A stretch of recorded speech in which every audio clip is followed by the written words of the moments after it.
Entering a virtual world. Virtual reality technology attempts to simulate a physical world, providing users with the illusion of being in a different time and place.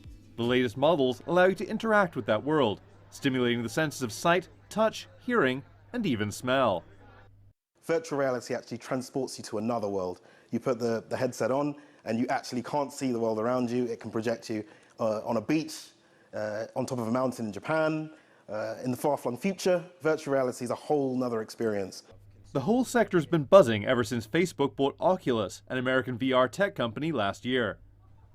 Google is also busy gathering new recruits for their VR team. And Apple is also heading into VR, hiring a top executive from Virginia Tech.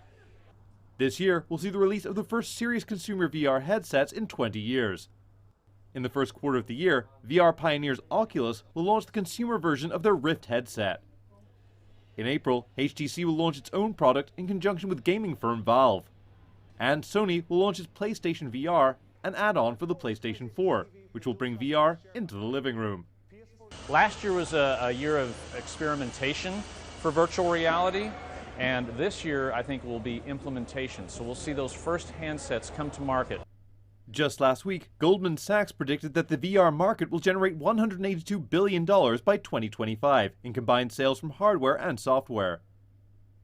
Though video games will be the biggest part of the market, Goldman Sachs predicted another 8 areas where it might have serious implications. Virtual reality is also taking off in China. Just yesterday, stock in several VR companies were up more than 5%, with 3 even hitting the daily limit of 10%. China is expected to produce as many as 480,000 VR products in 2016. And revenues from VR products are expected to increase from 1.5 billion yuan last year to more than 5.6 billion yuan in 2016. That's growth of nearly 270%. But the 90s bubble has some skeptical that this will be just another fad. The sector faces numerous challenges, including the high cost of the hardware. It may be too soon to tell right now, but in the coming years the marketplace will decide the fate of the latest wave of VR tech.